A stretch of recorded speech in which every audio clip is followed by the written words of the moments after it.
क्या लोकसभा चुनाव से पहले ही विपक्ष के साथ हो गया खेला? पश्चिम बंगाल और पंजाब के बाद अब बिहार में भी इंडिया गठबंधन को कैसे लगा झटका? नीतीश कुमार के पाला बदलने से क्या आईएनडीआईए गठबंधन में पड़ेगा कोई असर?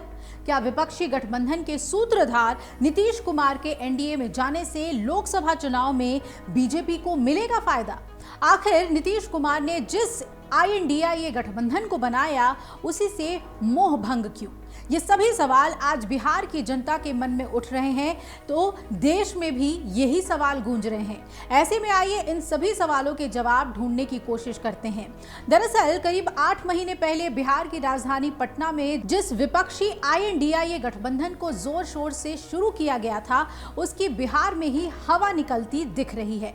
आपको बता दें कि जो नीतीश कुमार ने गैर भाजपा दलों को एकजुट करने का बीड़ा उठाया था, अब वही आईएनडीआईए गठबंधन से अलग होकर एक बार फिर से वापस बीजेपी के साथ चले गए हैं। ये आम चुनाव से पहले विपक्षी गठबंधन को एक बड़ा झटका है। 23 जून 2023 को पटना में गैर भाजपा दलों के एनडीए के खिलाफ गठबंधन बनाने को लेकर बैठक हुई। कई और दल भी विपक्ष के इस मुहिम से जुड़ गए और कुल 28 दलों ने मिलकर भाजपा के खिलाफ आईएनडीआईए गठबंधन का ऐलान कर दिया। दल तो मिल गए, लेकिन शायद दिल नहीं मिल पाए। तभी बंगाल में ममता बनर्जी ने अकेले दम पर लोकसभा चुनाव लड़ने का ऐलान कर दिया, तो पंजाब में भी आम आदमी पार्टी अकेले दम पर चुनाव लड़ने पर गंभीरता से विचार कर रही है। दोनों ही पार्टियां कांग्रेस पर हठ और मनमानी करने के आरोप लगा रही हैं। अब बिहार में भी जिस तरह से नीतीश कुमार ने पाला बदला है, उससे 2024 के लोकसभा चुनाव में एकजुट होकर भाजपा को चुनौती देने की विपक्ष की उम्मीदें लगभग धराशायी हो गई हैं।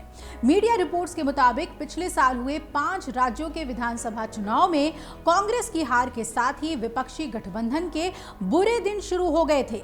नीतीश कुमार की पार्टी जेडीयू ने मध्य प्रदेश और छत्तीसगढ़ विधानसभा में कांग्रेस से कुछ सीटें मांगी थी, लेकिन कांग्रेस ने इससे इनकार कर दिया। इसके बाद जेडीयू ने एमपी विधानसभा चुनाव में अकेले दम पर अपने उम्मीदवार उतारे। मुंबई और बेंगलुरु में विपक्षी गठबंधन की बैठकें हुई, लेकिन इन बैठकों में भी कुछ ऐसा तय नहीं हो पाया जिससे गठबंधन मजबूत होता। सीटों के बंटवारे पर सहमति नहीं बन पाई और यही वजह है कि विपक्षी गठबंधन से कई दलों का मोह भंग होना शुरू हो गया था। बंगाल में भी सीटों के बंटवारे पर सहमति न बन पाने के चलते टीएमसी प्रमुख ममता बनर्जी ने अकेले ही लोकसभा चुनाव लड़ने का ऐलान कर दिया।